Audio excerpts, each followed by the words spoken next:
You might notice right away Brax the Dwarf is back. I figured out it was actually a sort of, it was a bug with Master Magic. Loading the file caused it to load, or if I pushed continue, it went to an earlier spot. If I actually manually loaded the file, there was Brax. Oh, that's what happened last time. And you might be wondering why this video is so incredibly late. That was my fault. It's embarrassing. I made a noob video editing mistake that cost me more than 50 hours of waiting. But I'll get more into that when we get further into the video. We got plenty of interesting stuff to talk about right now with what I did in this file. I'm using Cam Studio to record it, so it's in every so often I had to remember to stop recording and let the video process and then start up again. It'll cut out occasionally, like once every 10, 15, 20 minutes. It's very imprecise, or I was just doing that. I decided to do a very different strategy. Oh man. This footage is a little bit bad right now. Oh man, this is so choppy. I am so sorry, guys. I come from the future! I have solved that petty problem with the frame rates. Watch as my past self apologizes repeatedly and can't even sometimes tell what's going on because the frame rate is so bad. And you guys don't have that problem at all because my future self fixed it. I was playing really defensively and just struggling to just take a little territory and hold on to it and take a little, and that's the strategy that I play when I'm the High Men, or one of the races that can really build up. You start out really defensive and you build your way up to having magicians and paladins and, you know, high-end units. Well, that's all wrong for the Gnolls. The Gnolls have no late-game strategy. Their late-game strategy is, we conquered a bunch of cities really fast, and now we're going to use that as our late-game strategy. Numbers.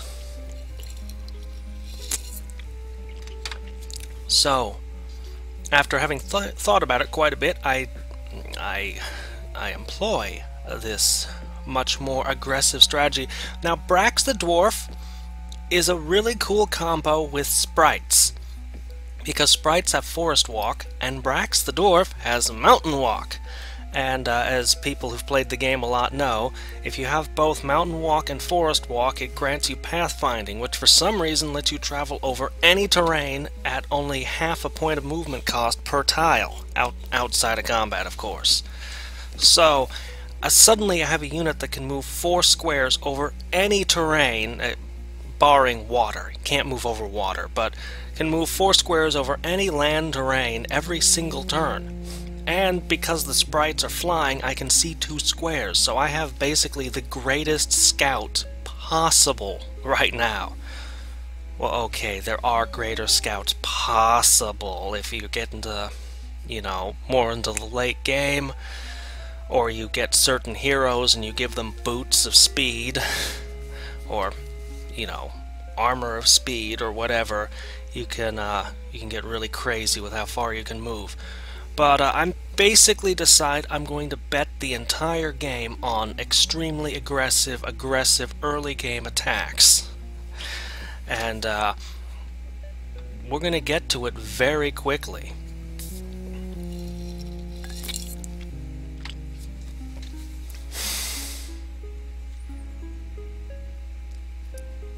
I really wish the frame rate was good. I don't know what happened. It might get better further into the video, maybe?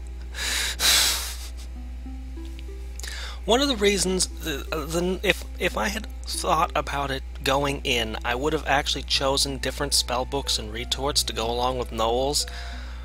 One Nature Chaos Sorcery is really awesome for trading into spells, because you can trade in. You could potentially get the best spells in the game through trading, even, you know, for Chaos, even though you only have one Chaos book, or you could trade in for the best blue spells with somebody. If you have at least one blue book, you can learn any spell in blue from trading. Unfortunately, if your strategy is to be hyper-aggressive, the whole trading for spells thing just is not an option. Also, I never get to research any spells here. Hopefully once we get past this, hopefully once we get a little ways in, the frame rate will get better here. But, yeah. This was a mistake. I should have gone with 7 life. Or 4 life and 3 chaos or something. I should have left the green out and well, actually the green's working really in my favor because of those sprites. I really like having a green spellbook because I really love the spells transmute and change terrain. I want to turn all that desert into grassland. I want to turn those mountains into grassland. But that's not an option if you don't have green. And you don't actually get the spells. I actually do get transmute. I just found Merlin's capital. It is guarded, not that well guarded, and is in the heart of his terrain here, but it is, you know, it's got some stuff.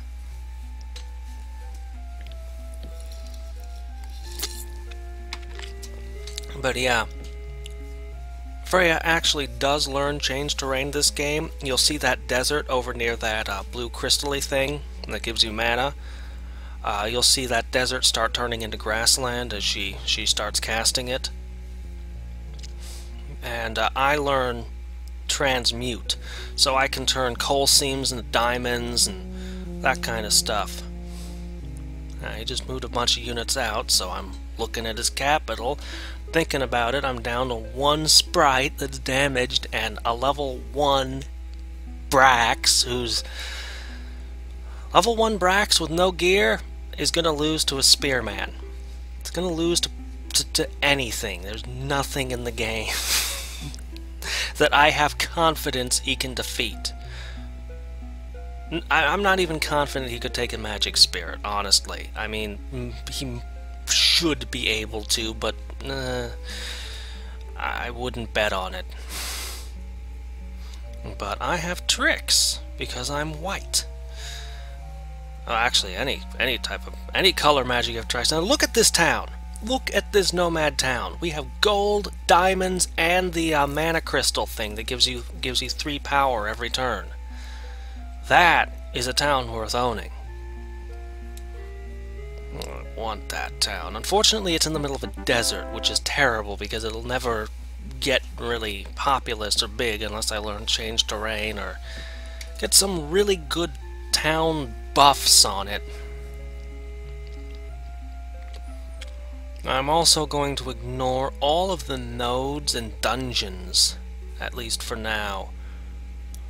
So, I've actually done most of my early exploring. I had somebody complain about my first city there, my first Gnoll city, being in the mountains because it'll never grow to be a large city. I had actually put it there for the Mithril and the Silver. I had forgotten.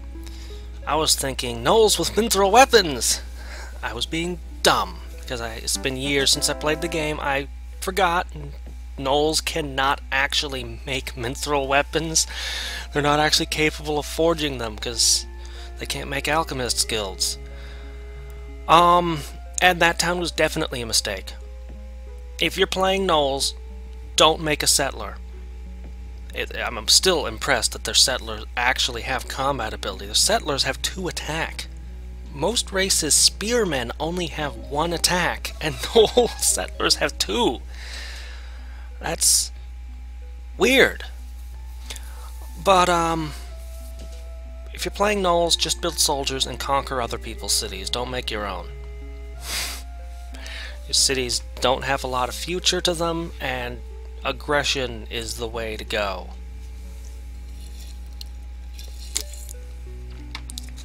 You're going to be a little surprised. You've probably looked at the video length and... Oh, that was weird.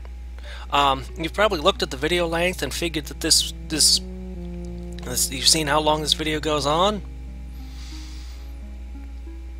Well, if you watch this video through for about another 30 more minutes, you might be a little surprised at just how good the Gnolls do. So I have my first Wolf Rider there. And I'm spitting out Wolf Riders now. Wolf Riders move 3 squares. Pairing them with the Pixies and Brax, they'll only be able to move 2. However, because Brax has because it gives this combination gives you pathfinding, they'll be able to cover 4 squares over any terrain, which is much better. There was the first desert to grassland. So Freya has started. I wish she'd transform all the deserts into grasslands, but I think she only gets 2 or 3 tiles. She doesn't cast change terrain as aggressively as I do when I have that spell. I would trade her for it, but I have I do not research a single spell. Literally all of my magic from this point, from the start of this video through, it's all just mana. I'm putting everything I have just into producing mana and mosquito. Just trying to produce this thing about Alaska in the summer, which you probably wouldn't expect unless you lived here. Fairbanks is kind of a bit swampy actually in the summer. And we get a lot of mosquitoes. We get 90 above weather in the summer, and we get 40 below in every winter. Actually, we generally see 60 below for at least a couple weeks every winter. Oh, I had a couple years back where it was so cold in the house all the time because we couldn't afford heating oil that my kitchen sink was filled with ice, just frozen with dishes in the ice for more than a month. I actually took a couple film clips, like I recorded a little bit of it. I don't know what I'll do with that still, but I still have a little video of that. The whole house was like that. It was bad. But anyway, yeah, we have crazy temperature variance through the year in interior Alaska. Around the coasts where they have the ocean, there's temperatures more stable, but I live very far from the ocean. Alright, Shaman! Shaman are good. They're a ranged unit. The enemies like to kill them first. And, well, they can purify corrupted land. They're just good. They're a good unit. Not a great unit, just a good early game unit.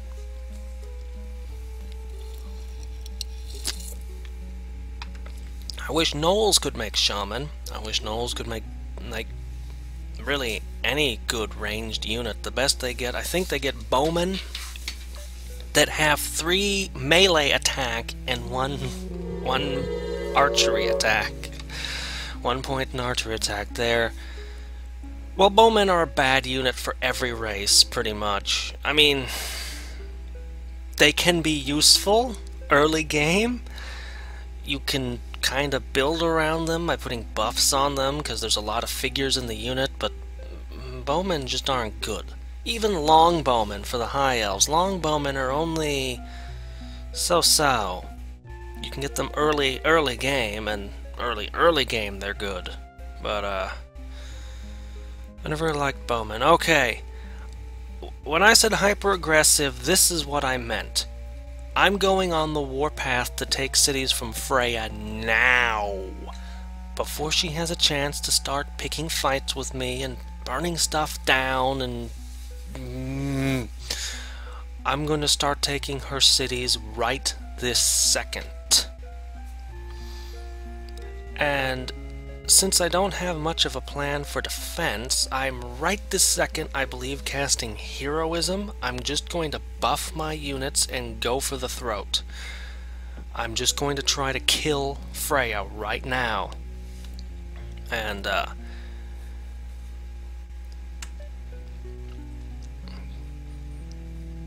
well, I don't want to say how this particular attack goes, but, 3 Wolf Riders, a Sprite, and a Brax the Dwarf.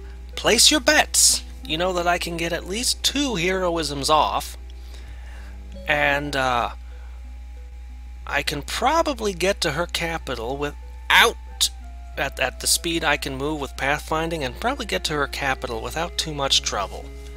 I have really good scouting potential because I can see 2 squares around me, and I think I pick up that shaman, right? Did I?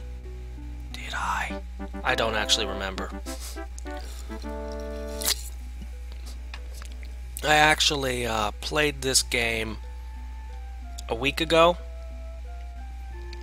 and it was supposed to come out, as you know, on Sunday. It was supposed to come out on July 27th, I believe, which was this Sunday. I want first heroism! Who do I target? I believe I target Wolf Riders. Yep, I did. Because Wolf Riders are stronger than Brax. And every point of attack that they get, there's 4 Wolf Riders as opposed to 1 Brax. So, yep, okay, I've got multiple Shaman now. What was I talking about? Oh, I played the game. Oh yeah, I intend to put out an episode.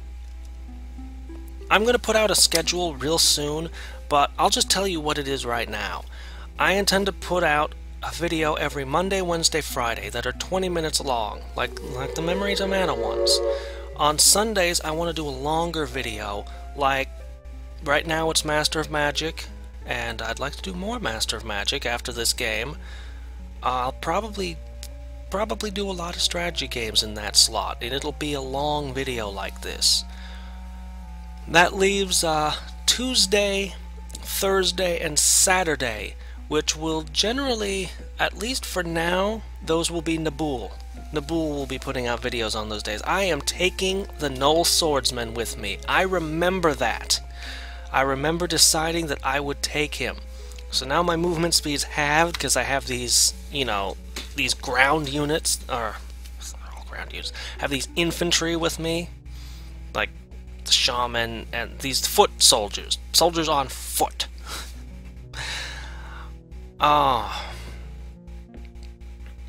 So this is it. We're going in. Place your bets now. Do you think I can take this city over here?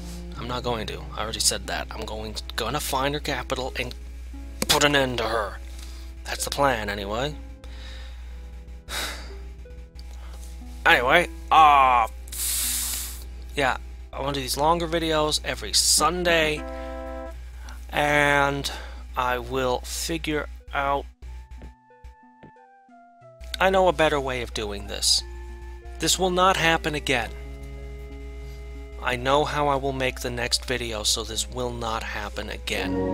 The next video, the frame rate will be good. It will come out on time. I shouldn't promise that. This one should have come out on time. There it is. Look at that. Guarded by nothing but spearmen and 2 sprites. I bet those of you who bet against my little force here are feeling ill right now. You're about to lose your money, your illusionary pretend money that you betted.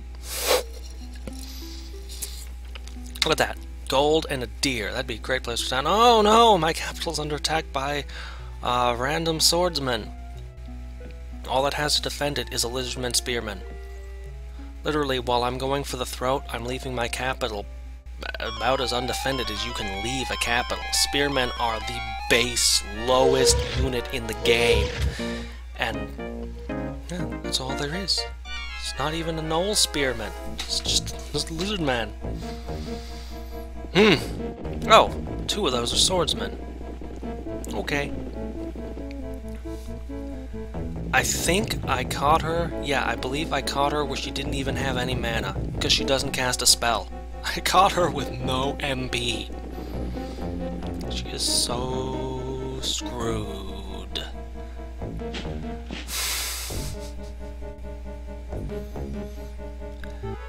I would bet that those Gnoll swordsmen with a little bit of healing backing them could have probably taken the whole city, excluding the sprites. The sprites were a problem.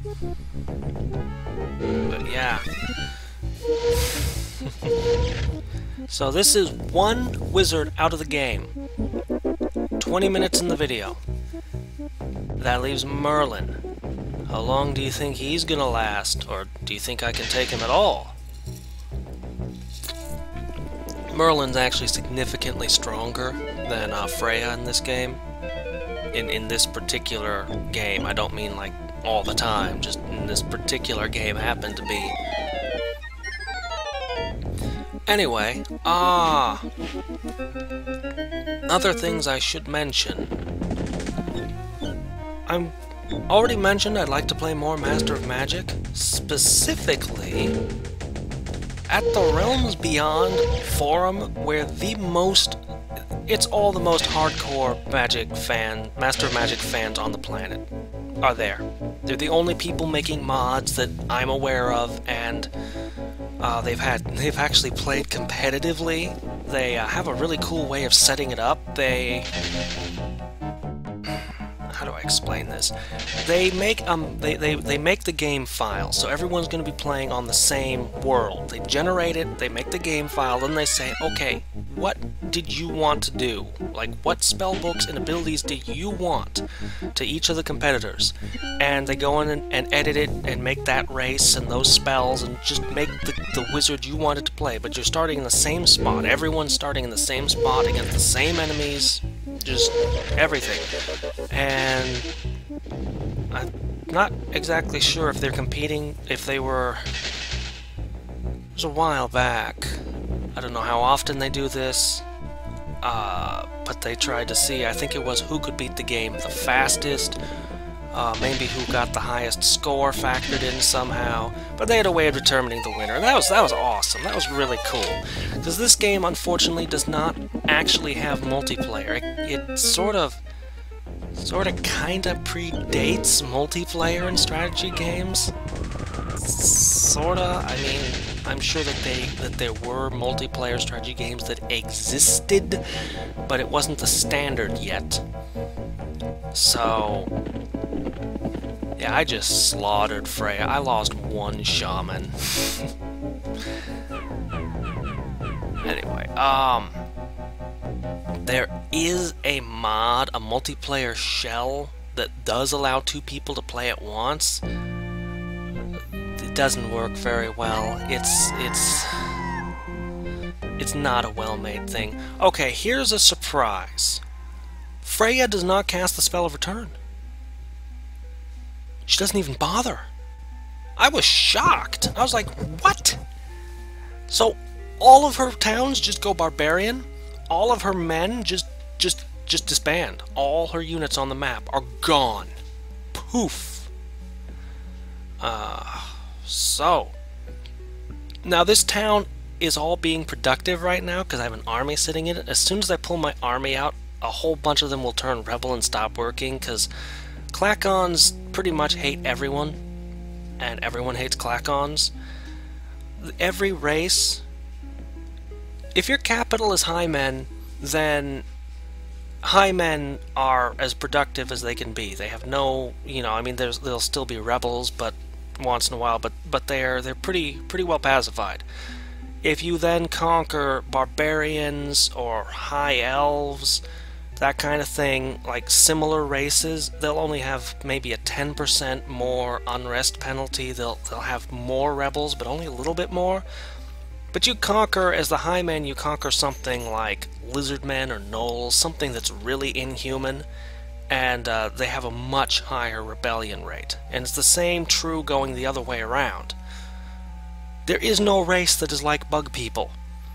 Nobody gets along with bug people. So anybody who conquers Clackon cities, the Clackons are just all rebellious. And if you're playing Clackons aren't so bad if you're playing them, but everybody else is rebellious. Okay, my spearman versus a swordsman, because it's attacking my capital. I have magic, it's just some random raiders. So we all know how this one's gonna turn out. I don't think I even bother casting a spell. My spearmen have a few levels, and just having a few levels is enough to trump the stronger type unit here, swordsman. Spearmen are more like a militia. Because pikemen are an amazing unit, and halberders are an amazing unit. Spearmen have no maintenance cost, you only feed them, so I have to assume that they're just... they're more like sharpened stick men or something. They're basically just the low-end militia that all the races get, except dwarves. Because dwarves are better equipped than everybody else. Their militia base unit is a swordsman. But, yeah, dwarves are kind of cool in this game, actually. They make golems and steam cannons, and they have the most powerful melee unit, the hammerhands. Well, not counting summoned units, and there are other factors. They're the most potent, like just unit like swordsmen, like just this is a group of foot soldiers kind of unit, which, you know, is still pretty amazing. So yeah, Freya's completely out of the game now. Anyway, what was I? I was saying what I was going to do for the next Master Magic game. At the Road Beyond forum, where all the hardcore Master Magic fans are, I'll put a link in the description, so if you don't know about them, you can find them. They have a bunch of mods. It's a great place. I love it. Anyway, they've been having a debate as to what the worst possible wizard is, like the worst start you can give yourself. And there's you know, a few different ideas that are all horrible. Look at that, 3 Klakon Revels. Phew. It's hard to produce anything. Klakons actually have 3 production, three hammers per worker instead of 2. They're actually the most productive race, excluding dwarves. Dwarves match them. But, anyway. They have... I think we sort of have come to a consensus, or they've come to a consensus, as to what the worst wizard is. Worst start. It's really bad. It's really bad. None of the abilities. There's. I'm going to play that on Impossible, and I think I'm going to use one of their mods that does like a million things to the game. But most importantly, it makes it so that I can set it so that there's tons and tons of raiders and wandering monsters. Like, it just makes the game really, really hostile. And that's what I'm thinking of doing. I'm not sure if I can beat it.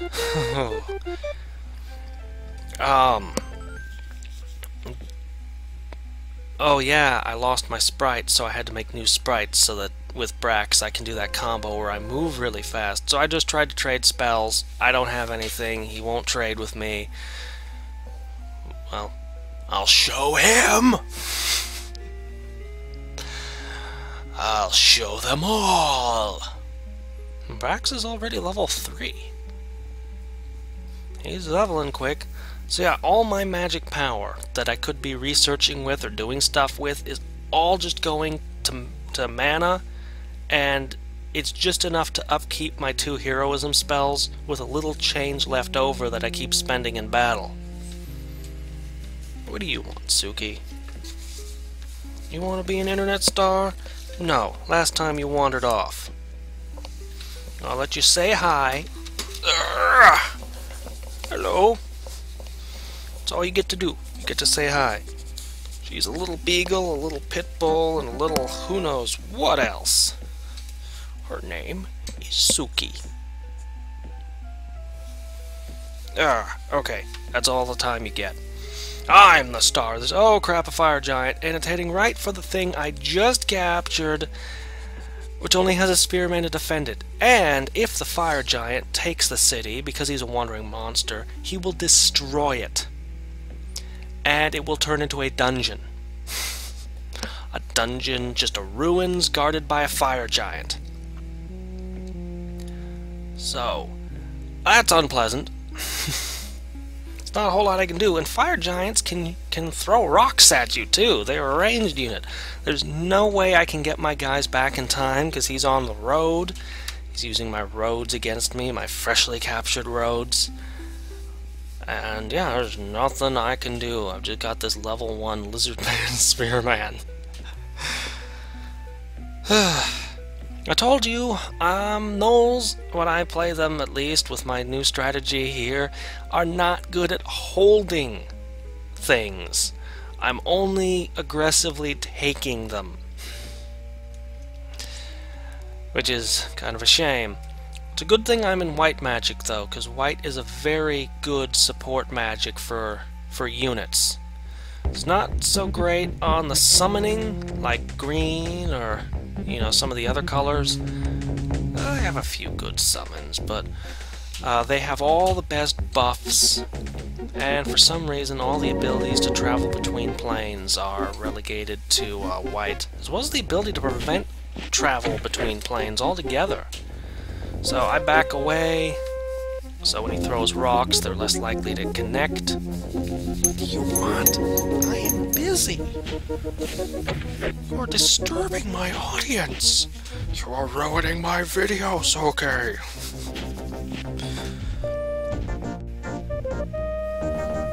She just wants attention. I know, she's already been walked, she's already had her food, she's got water. She just wants attention. Because everyone else in my entire household is asleep.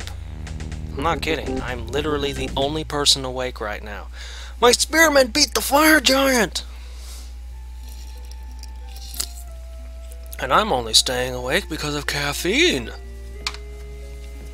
I had a long, hard day at work, but you don't want to hear about my day at work. Suffice it to say, I was shifting furniture all day today and yesterday.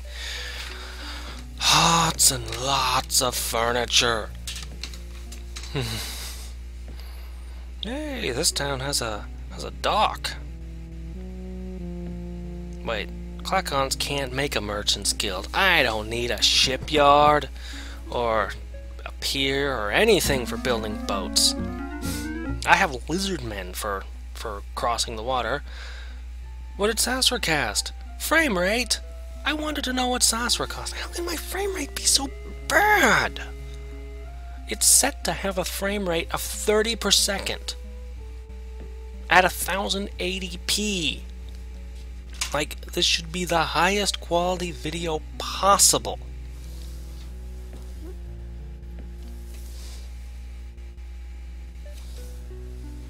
What, you want to go in here? Fine. Okay. Oh, now Suki is where she wants to be. Ugh! Oh no, has the camera been moving around on me? My head wasn't randomly cut off for the whole video, was it? Well, I'll find out later when I review the footage. Okay. So it's time to go in for another kill. It's time to go for Merlin. So, I'm gathering my forces right now. They're all coming together, and we're going to decide this, the fate of this entire army.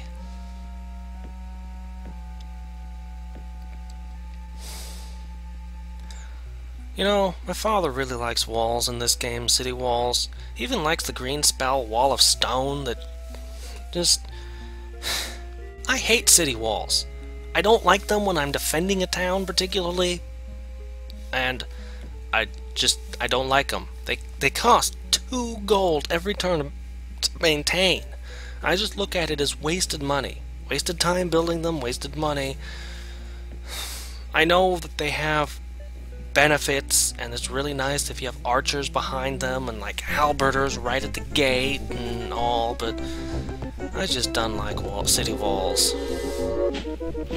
I think I would really like them a lot better if it was like in Heroes of Might and Magic, where there were archer turrets on the walls shooting at my enemies for me. Every round combat persisted, but there isn't. There's no cool upgrades, like things that you can build when you've got walls. You can't build castles or fortresses or even moats. Like I can't even dig a ditch around my city walls. So I actually just don't like them. Straight up don't like city walls. Oh, am I being attacked? Oh, well that's crappy. Those wolves are already all beaten up and missing a guy. I can fix that. Now they are repaired. And now they're all beaten up again. This frame rate is killing me. I honestly do not understand what went wrong. I honestly don't get it. But let me tell you what... Oh! Hey! Feel the wrath of Merlin! Feel the wrath of Snark. Think you're so special, Merlin. Alright, the army is all together. It's a full stack of 9. Anyway, let me tell you what the mistake was that made this video so late. This video took more than 50 hours to process, what you're looking at right now. And... okay. So, I use Sony Vegas to do all my film editing in. There's nothing Sony Vegas hates more than, oh... I'll tell you when we get there what it is. There's something that Sony Vegas hates more than anything, and I did it. I did it, and it cost me. And Sony Vegas was all like, I will need 10 hours to process this video. And I'm like, yeah, sure. Go ahead. 10 hours. Yeah, let's do that. That's fine. That's acceptable. I come back 10 hours later. I need 10 more. I'm 45% done. Oh, okay. Well, 45%. Yeah, that makes sense. Okay, fine. I'll be a little late. That's terrible, but whatever. I'm halfway done processing the video. I come back 10 hours later. I need 10 more hours. I'm 61% done. Wait, hold on a second. You need 10 more hours? Oh dear. I come back 10 hours later. I need 10 more hours. I think you're lying to me. You're what, 70-something% done? Oh, I think you're gonna want more than 10 hours. I think you're lying to me. In the end, it took more than 50. It took more than 50, and this is what I got for my 50 hours. This horrible frame rate for no reason that doesn't make sense. Why? Why, Vegas? Okay, going for the kill. Going for the kill. And all he has is summon monsters. You will see this often in Master of Magic. For some reason, when you're playing Impossible, when you're playing anything, I think, the machine loves to fill its capital with nothing but summoned monsters. I don't know why. Summoned monsters don't pacify rebels like regular soldiers do. And I can't think of really any solid advantage to using nothing but summon. I mean, when you get late game and you summon really horrible things like behemoths and great drakes, that's different. You know, I understand then. Your capital is, your capital is filled with Godzillas. You'd be crazy to attack that. But, warbears? And sprites? That's not the best strategy. I know you can build better units than those. So, I mean, even the priests can actually cast healing, like once per battle, and they're a decent ranged unit, actually. Surprisingly decent. Considerably stronger than Shaman, if memory serves. So I've put every resource I have, every ounce of everything into just building this army and swinging in with it. And there goes the sprites. There goes my shaman. And now they're picking on my swordsman, which is not the best choice because swordsmen actually have resistance to ranged attacks because they have large shields. That's actually... Swordsmen are the only unit in the game to have that ability. Although they're a very common unit and every race can make them, so... You know, it definitely plays a part in the strategy of the game, every single game, even though they're the only unit that can do that. That's one of the interesting things about the game. But anyway, I just pull them further back, and I can't fight a flying unit with a ground unit. I don't have enough MP to cast web on all of them or anything, so I decide I'm just going to pull back and wait till they're out of ammo. Sprites don't get a whole lot of ammo, only 4 shots, and then they're used up. This comes down to how much damage can he do to me with those 4 shots from 7 sprites. So 7, 14, 21. How much damage can he do with 28 blasts?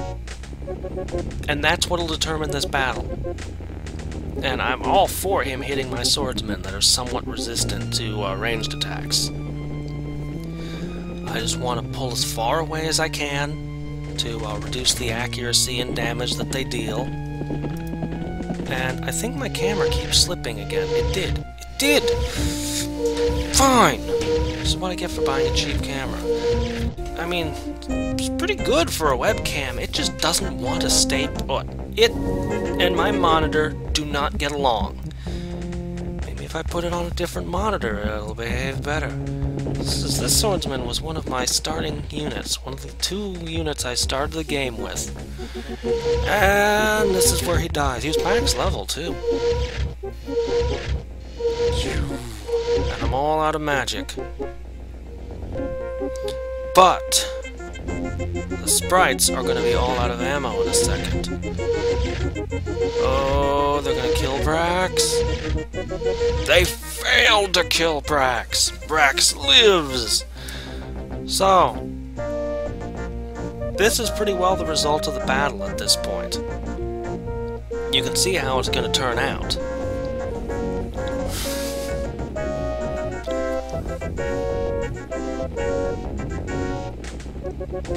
Merlin doesn't have any magic left, and all he's got to defend him, all that he has to prevent me from banishing him are a couple of war bears and some sprites, and sprites aren't so good at melee. And Brax, he can take the day off. He's all messed up. Anyway, so now that the surprises are all over, and you know that this quickly... Okay, there's one more surprise. Merlin does not cast the spell of return either. I can't believe it. He just lets all of his cities go neutral, all of his units disbanded. I own the entire continent now. I am completely undisputed. All I have to do is walk through and capture all the cities, and they're mine. And then I can focus in on the nodes and melding with the nodes and taking out the dungeons and looting and creating artifacts and all those other lovely things that we love to do. And now that I'm completely unopposed on this continent, I can pretty much do whatever I want. So, we come to the reason that Vegas hated this video so much. But first, let's watch Merlin. Bye-bye! Yeah. I gained endurance and war bears. Yay! I could summon horribly useless war bears as well! War bears are... I'm glad they're in the game, because I fight them in nodes and enemies and stuff. It's just... they're not a very good summon. Also, because I have nomad cities now, finally I can build libraries and shrines and... Wait, okay, sorry, let me rephrase that. Gnolls can build libraries and... Libraries give 2 spell research every turn, shrines just give you more power. But I can build things that are beyond that. I can build sages guilds, universities, all those wonderful things that give you massive amounts of spell research, and temples, parthenons, those things that just give you shit tons of magical power, raw power to shape into mana or increased ability to cast spells during battle, casting the big spells of Azure. Also, I looted a bunch of gold. So, what I did, the Vegas hates so much, is I decided I was going to speed up the film. I compressed 5 hours, well, or I should say 4 hours of gameplay, of me running around playing, doing all kinds of stuff, conquering all these cities, just while I'm unopposed, while there's no threats. I sped up the footage so much that I compressed those 4 hours into about 30 minutes. And I'm about to trigger that part, where I start speeding it up. The thing is, Vegas is okay with you tripling the speed of footage. You go any further than that, and Vegas absolutely hates it. And the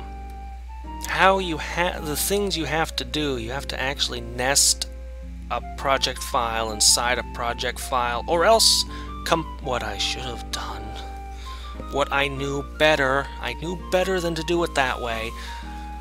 I should have compiled the video, rendered it, just spat it out, put that footage in the compiler, and then tripled the speed again of the section I wanted to speed up, and spat that out.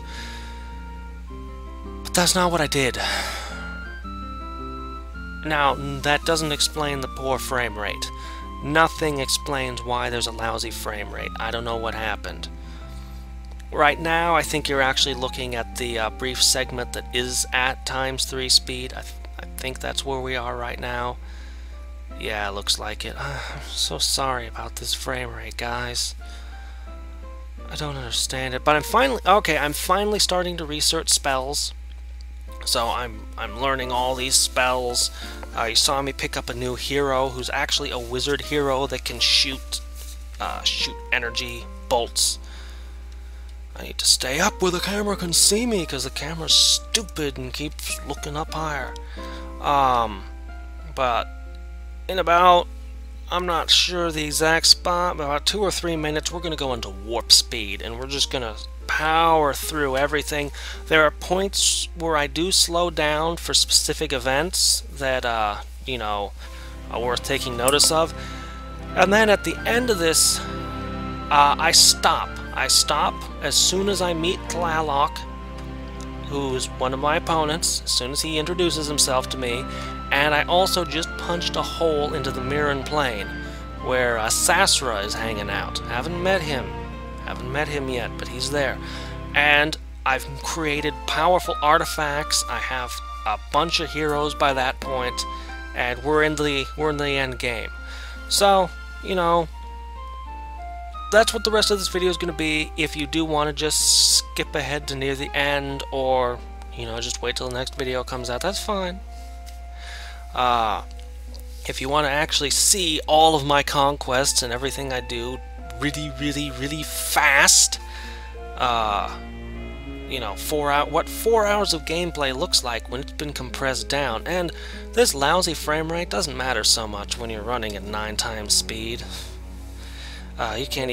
You won't even hardly be able to tell that the frame rate's bad anymore. Stuff will be flying at you so quickly. I know somebody complained about me eating and drinking and stuff while I'm talking. Oh hey, look, you get to see how crappy bowmen really are. Watch as they fail to kill anything, while my sprites annihilate them. Oh, and Ryrant, my hero, who's a wizard that can shoot fireballs or cast actual spells. If you have a wizard hero, they can cast any spell you know, as well as knowing a few spells of their own. And usually they can just shoot fire for a few MP every round, which is generally the most cost-effective strategy, actually. So, I should probably, let me see, There's several things I should talk about. If you're not familiar with this game and what melding with nodes are, that's actually a big part of the strategy and something I have never seen anywhere in any other game ever made. There are 3 kinds of nodes in the game. Sorcery, which are like lakes, chaos nodes, which are volcanoes, and nature nodes, which look like a bush. It has this really, when you get into the battle, you see this big, fancy, magical tree. You can't cast spells of an opposing school inside a node very easily. They usually get countered by the power of the node, or in any square adjacent to a node. So if you build a city right next to a node, it's really hard for the enemy to cast spells in that when they're attacking that city, unless oh, and creatures of that school of magic, summoned monsters, are all enhanced. So yeah, you're starting to see the 9 times speed, I think. Okay, you can still tell the frame rate's bad. I'm sorry. You've heard me apologize enough. So, if you summoned... There are some summons that you can only use in battle, like Phantom Warriors or Fire Elementals. Summon those, they're more powerful in the presence of a node. Or you can, you know, have permanent summons that, if you were to have, say, a Skydrake guarding a city next to a sorcery node, the Skydrake would be boosted by the presence of the node. When you're attacking a node, it's full of monsters of that element, and they're buffed by the node, so that makes them all nastier. Now, what makes nodes so important in the overall strategy of the game is that you can meld a magic spirit to them. Magic spirit is your basic summon spell you start the game with. It's no good for battle. It is pretty handy for exploring because it starts with pathfinding and can move over water. So it's pretty nifty for that. But you put it in a node, you meld it, that node is now linked to you. You're getting all of the magical energy from it, which is a considerable amount, and there's a whole lot of different things. Like if you have a bunch of nature spellbooks, you can take Nature Mastery. You get twice as much power of nature nodes. There's also Node Mastery as a special ability, which doubles your ability with all nodes. I'm finally taking the orcs. Yay, I'm gonna take the orcs, and I'm gonna make some settlers and spread them around during this. So, once you've melded a node, though, any other wizard can come along, send his spirit, and meld and take that node away from you. So you have to guard them against enemy wizards and try to take them away from enemy wizards as well. I have white, so I have access to a summon called a Guardian Spirit, which is basically a more powerful version of Magic Spirit. The difference is if you meld a Guardian Spirit to a node, it's considerably harder for an enemy wizard to take it away from you. Usually their magic spirits will just fail to take the node over. The Guardian Spirit will just, I guess, eat them while they're trying to meld. So... here I'm fighting Phantom Warriors. You can see I brought with me some Spearmen. I'm trying not to lose my precious Wolf Riders and Heroes, and Phantom Warriors are really good at messing your units up because they ignore defense. They're illusions, actually. So that's my first node. I become more powerful. I'm building all kinds of libraries and things in all my cities and shrines, so I'm becoming a really powerful wizard now. I also start building up armies. Not quite yet. I'm trying to get all my economy online. But I start building up armies with plans for when we come to when I decide to fight the other people. Researching tons of spells, learning so much. This game is going to be so much higher level in the next video.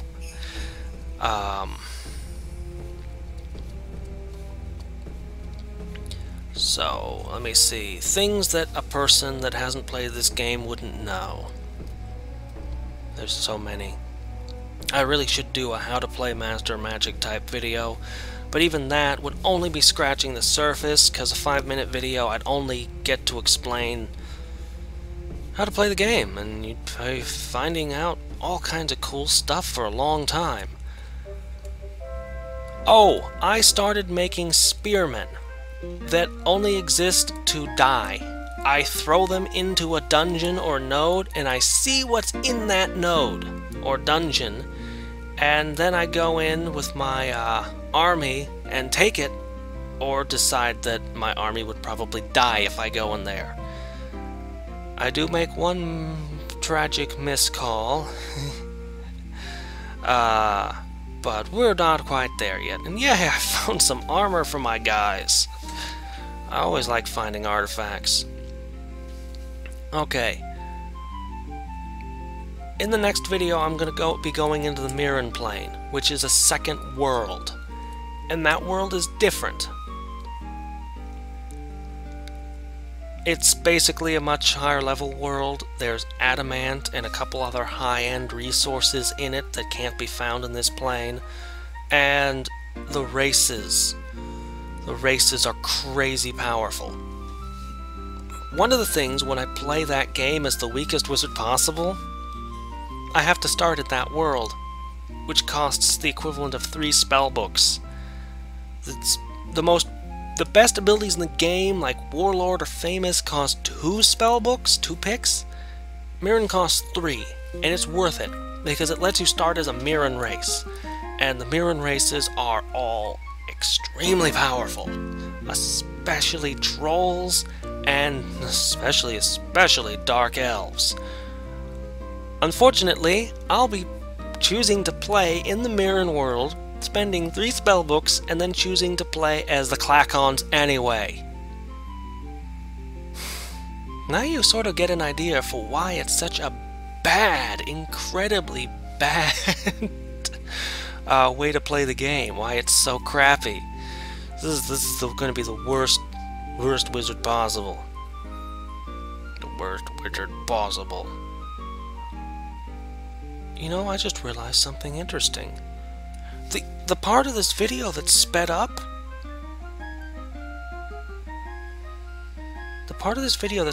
will still have crappy frame rate, because I'm not screwing with that. I'm not.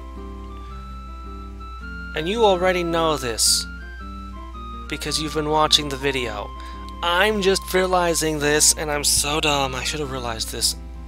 It's embarrassing. I've not figured this out sooner.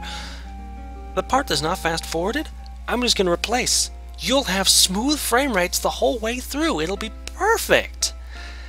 I'm watching it with I had to watch it with a terrible frame rate. And I'll leave and I'm going to put an annotation there so you guys know that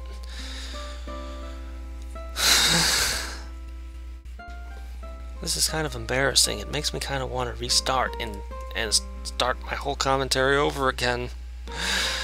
Just so I won't look so stupid. Anyway, I'm not starting this whole hour over again. For one thing, I've drank so much caffeine today, and I have to go to bed soon. So I can't start over.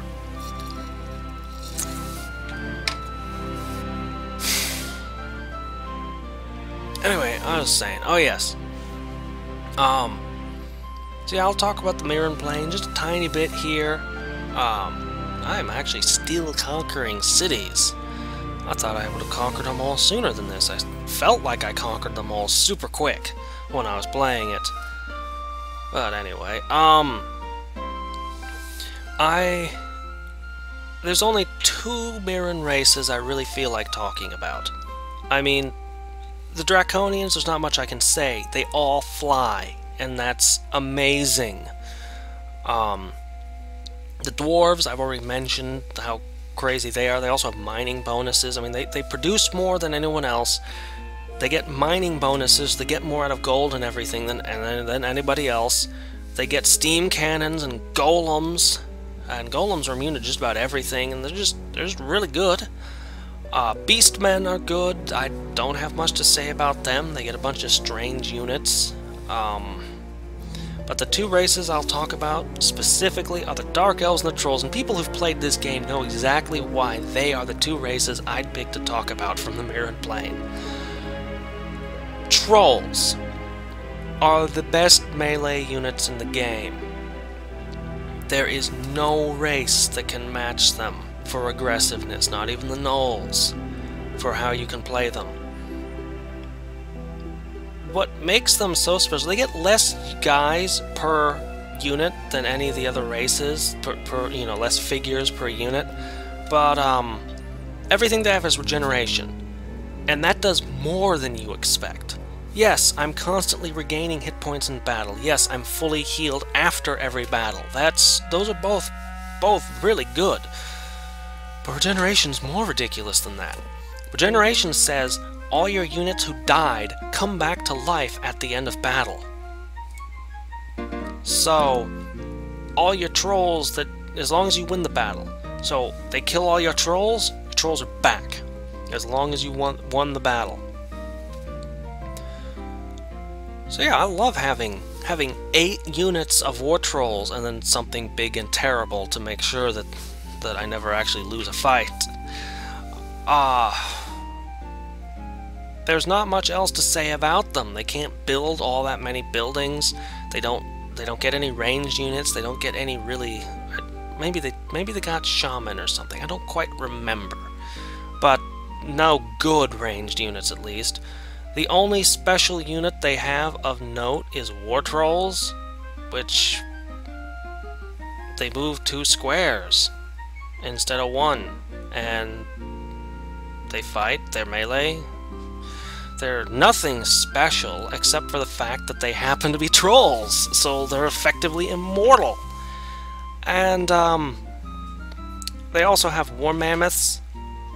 You'd think that would be a unit of note. I mean, they tame mammoths and ride them, and they can smash your walls.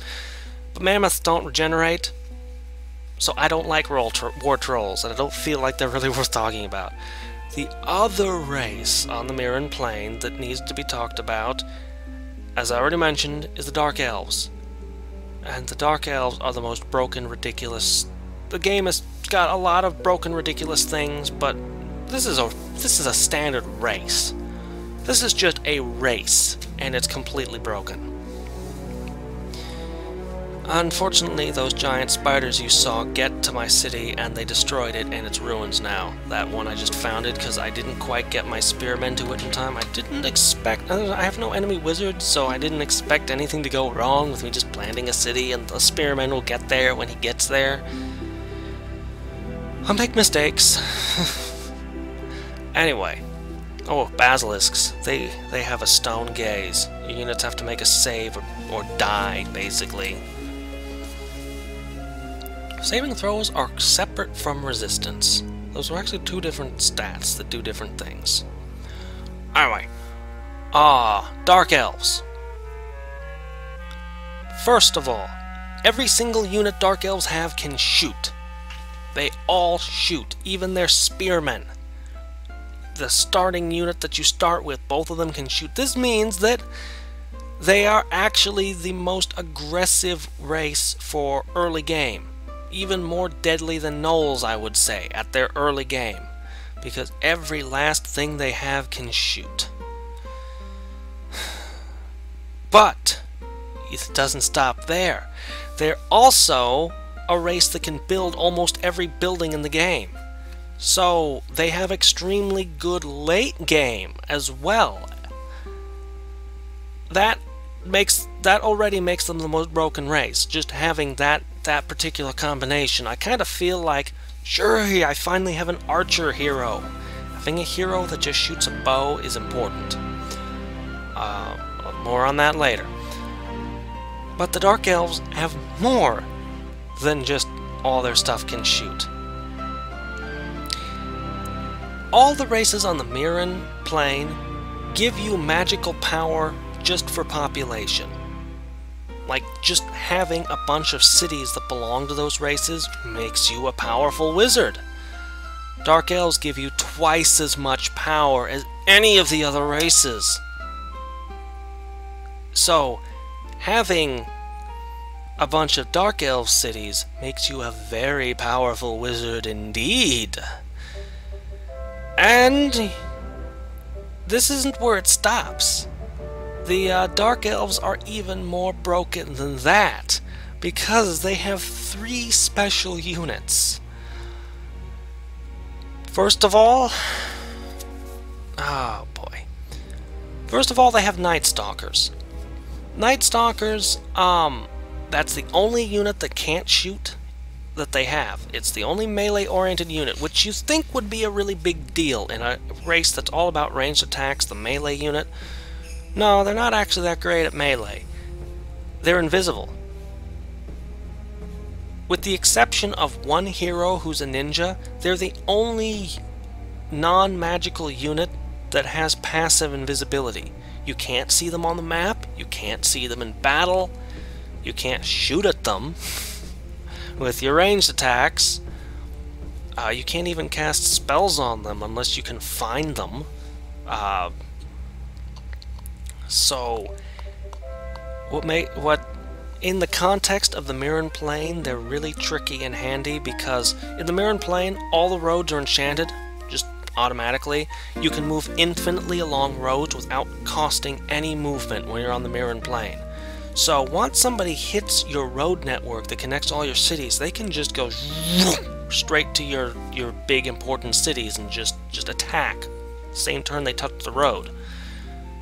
Stick an invisible stalker on the road at some random point. It's invisible, they don't know it's there, they can't see it. Combat ends movement. As soon as he bumps into that invisible stalker, that's the end of that unit's turn. And now you can send whatever army you feel like in response to down the roads during your turn to counter it.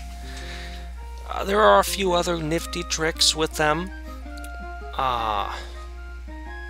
Now, the next special unit that the Dark Elves get, that one was just utility. Second one is Nightmares, which are an airborne unit that can shoot, and is not too bad at melee.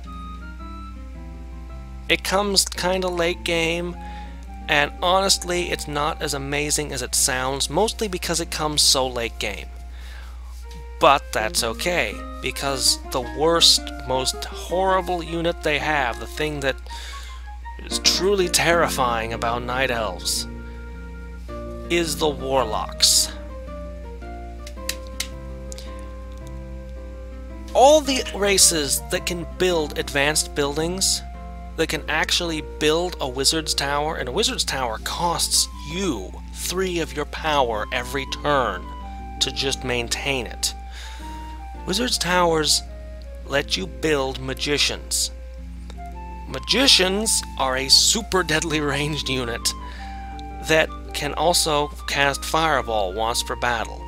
They're about as deadly a ranged unit as exists in the game. Okay, arguably slingers are deadlier with buffs, but mostly slingers are so horrific because they're so early game. These guys, I would say that these guys are a better unit than a slinger, but they're incredibly late game and they take a lot of time to produce, so, you know, that more than makes up for it. Anyway, Warlocks are incredibly deadly because A, their ranged attacks are significantly stronger than a magician's, and B, instead of Fireball, they have Doombolt. Doombolt does 10 damage, no save, your resistances don't matter, it just does 10 damage.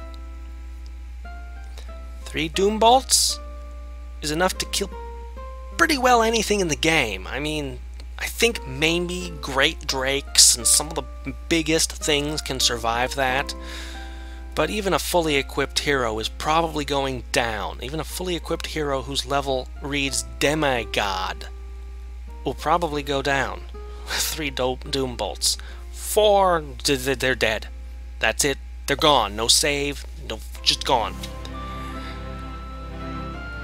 So you can imagine what a terror stacks of 9 Warlocks can be in the context of this game. I mean, you're gonna lose stuff. you're going to lose units fighting them, unless you have magic immunity. But I'm not playing blue this game. That's a high-end blue spell. Speaking of magic immunity, I said having an archer hero was a really good thing, and magic immunity is why. It is an extremely rare ability. If somebody casts magic immunity on a unit, you can always dispel that. So, it's not too bad unless a unit has passive massive immunity, or magic immunity, just built into the unit. It's not a spell. There are two things in the game that have that. Paladins, which the high men can make, which is one of the best units in the game. They're amazing. Skydrakes, which are in blue. A summonable monster that I most often see in sorcery nodes, high-end sorcery nodes. A Skydrake is... I'm not sure exactly where it falls on a scale of power. I know a Great Drake is technically stronger. Maybe a Great Worm is also. I'm not I'm a little fuzzy on how exactly good its stats are. I'll just tell you what the experience of fighting one is like as a player. It moves in 4 squares a turn, airborne, over any terrain, is incredibly fast. You want to cast web on it so that your guys can fight it? You can't. It's immune to magic. It's immune to everything. You want to you have magicians or warlocks? Your ranged attack doesn't work because it's magical. You have a hero like Raiwind or, you know, Serena or any wizard hero you want. He's immune. It's immune to everything. The only thing that will hurt it is melee or arrows. If you don't have one of, because it's airborne, unless you can attack an airborne unit and you have a ridiculously good melee unit. I mean, you have to be amazing to melee a Skydrake. It will just fly incredibly fast up to your guy, whichever guy it feels like targeting, and it will make this horrific, terrifying sound, and that unit will be gone. Just missing. And then it'll do it again. You can find a node with 9 of them in it. So, Skydrakes. And even if you have archers, it moves 4 squares a turn. It crosses the battlefield in 2 moves and is hitting your unit. If you have an archer hero, you can try to take a step back before each shot, and potentially you can give them a gear that lets them move faster. If you get enough moves, you can actually try to kite a Skydrake. But yeah, having a really strong archer hero, valuable if you want to be taking sorcery nodes, or you happen to fight a high-end sorcery wizard like Lopan usually is. And I mean fight them in the late game. Skydrake is understandably a late endgame spell. So right now I've been building fighter guilds, armorer guilds, armories, stables. Hey, Sir Harold! He gives me fame just for existing. Just for having him around, because he's a legendary hero. Anyway, yeah, having that archer hero, I'm always more comfortable when I've got one archer hero in my thing. Even though they only carry 8 arrows for some reason, there's no quiver that I can equip them with. There's no spell for more arrows. There's no card of ammo like in Heroes of Might and Magic. Nope. Just 8 shots. So they can do a lot with 8 arrows when you level them up enough. And get them a good magical bow. So I've been making... I want you to know what my army is composed of. We're drawing near the end of the video. And stuff's about to happen. I'm making... oh, there it is. Meteorite! Yep. A meteorite just landed in one of my... This is not a spell. This is just a meteorite fell on one of my cities. There's another point where the frame rate is a whole lot better for you guys than it is for me right now. So I have to deal with all these buildings being built in these cities. I'm going to try to figure out the Grand Vizier, I think it's called. It's a function I never use, or it automatically figures out what buildings all my cities are going to be building, just to speed the game up next time. Because building buildings and cities takes a long time. So here I am searching for the city that was named, that I was told had just had the thing hit it. Looking, hunting for it. I can't remember what it was called, but I knew when I was playing what it was called. Was it Iseme? No. Cremata, that was it. Cremona. This is the city that was hit by a meteor. Oh, it's all messed up. Population is a fraction of what it was. The buildings are smashed, and all the land around it, or most of the land around it, is corrupted and not producing anything. Now I have to bring in shaman to try to purify the land so it'll be usable again. Ugh, that's terrible. Anyway, I've made a few rangers. Rangers might be the only unit in the game. They're a nomad unit. They're a ranged unit. Might be the only unit in the game that has pathfinding naturally as a base unit. It's the only one I can think of. So I'm putting like one of them in every stack so that my stacks can move really fast over the land. I'm making wolf riders, as you'd expect, which aren't that good a unit late game. As amazing as they were early, they're not a good late game unit. But they're the only thing I can make with my gnolls. I'm putting in war colleges and stuff. I intend to make...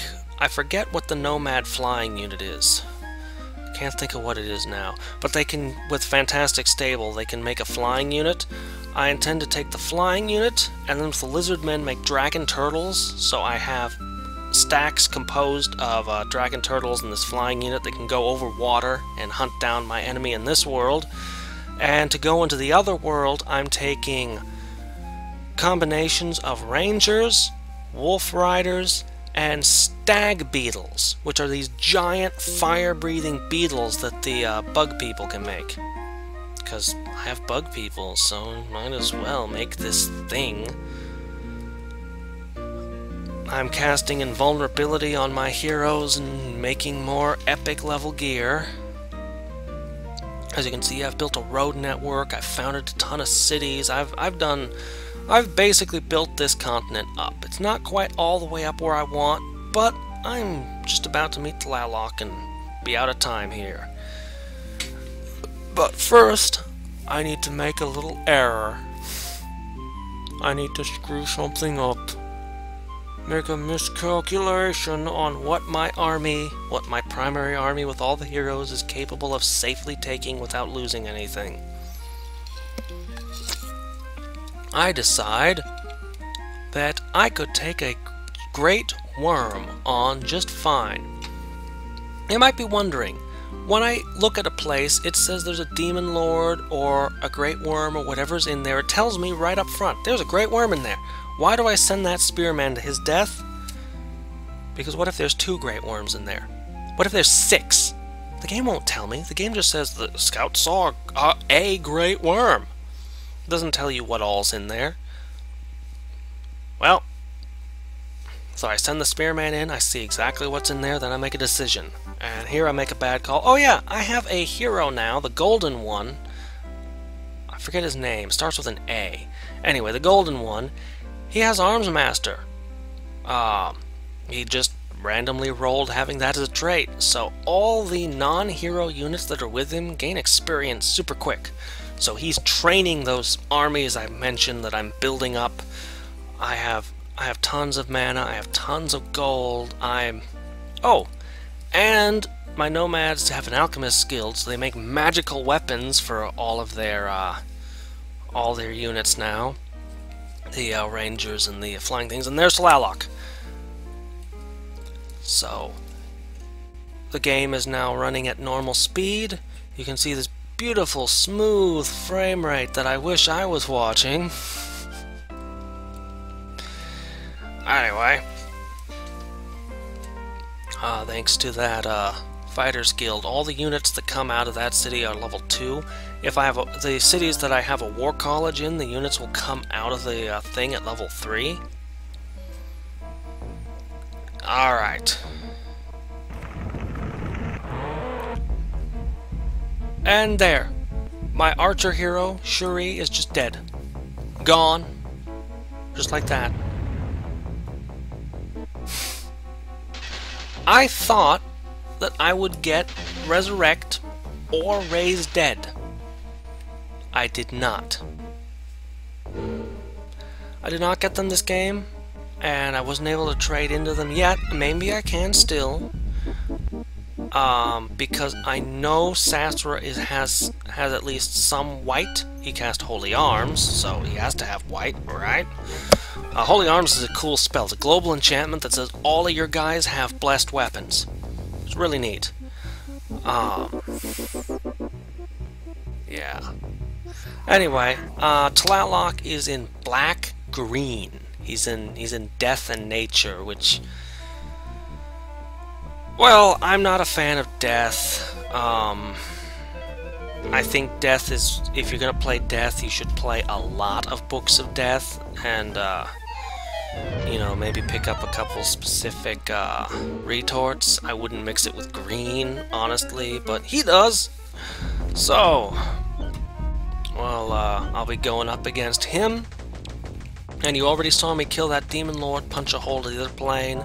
I think I'm probably going to send my heroes and, you know, the ground forces I mentioned into the Mirren plane.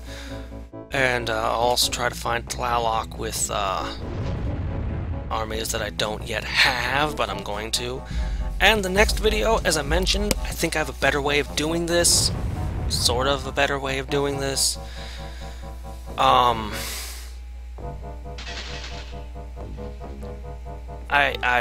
do it differently. I'll make the whole thing in one go. I won't involve the editor at all.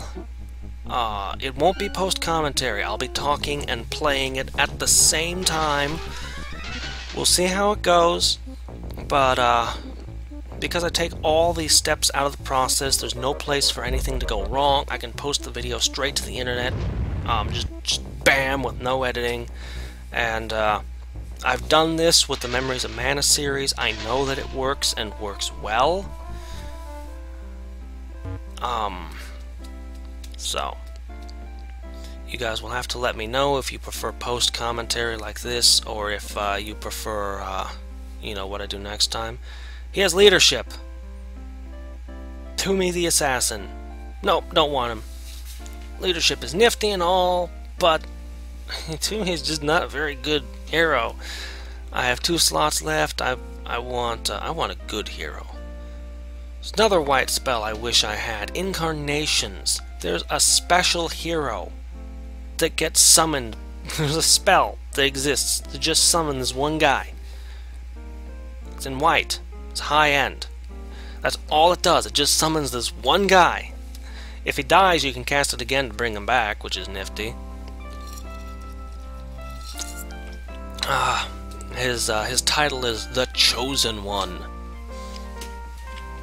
He's unfortunately melee only, but manages to be so incredibly badass that it doesn't matter. There's a handful of super high, ridiculously amazing heroes, but you can only get them when you have a whole bunch of fame. So one of the things about this game's balance, those really early game heroes tend to be really, really high level by the end because you've had them for so long, assuming you take care of your guys. I always take care of my guys.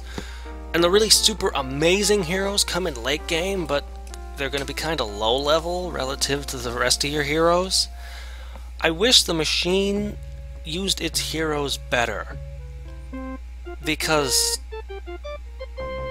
well, Brax is a demigod now, and he fights like one, even though he's just Brax the Dwarf, just sheer levels and wielding these crazy artifacts that I've made. He's amazing now. If the machine took care of its heroes and geared them up, it would also have these super deadly amazing things right now in the late game. but it tends to rely more on summons and numbers, and well, those both can be serious difficulties that you have to overcome, but a potent hero, I think, is better than any summon. They certainly take far greater investment of time and energy. I think the biggest summons, I can make artifacts that are more expensive than the most potent summons. Although this game, because I only have 4 life spell books and one of each of the others, I don't have too many special abilities I can put on my artifacts, unfortunately. One of the things about Impossible Mode, I like conquering ridiculously hard nodes because sometimes you get as a treasure additional spell books or special abilities. And that'd be another cool thing to have in the game, is if there were more ways to gain additional spell books and special abilities. I love getting them from super high nodes, but if you can actually take one of those nodes with like 8 Sky Drakes in it or something ridiculous, if you can kill that, you've already won the game. You can actually take that. There's nothing that can stop you. So what's it matter that you have an extra spell book now? Game's over. But to be able to get a few picks further in the game, especially if they're random and unexpected things, that would be cool. That would be a really cool feature. I'm not even sure exactly where one would implement it in the game, because the game can only handle you having so many things. You can't infinitely... Well, okay, I suppose if you're going to modify the game, you could make it so that you could have everything, but it doesn't seem to... Anyway, whatever. Whatever. We're out of time. So, next week, I should say, in just a few days, I'll be doing the next part, in which I might very well be ending this particular Let's Play. I just have 2 guys to kill, and I think I have the forces necessary to hunt him down and kill him. Or them. Destroy both of them in a fairly short order of time. I'm going to try to set up the thing so I don't have to spend time on my different cities. I might just stop building roads and purifying things, just set those guys to patrol, just to cut down the amount of time so that we can just get to it. Just...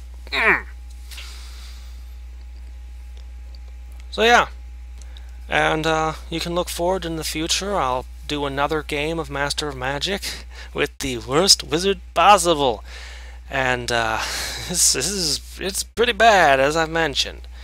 So until next time, this is Hadrix signing off.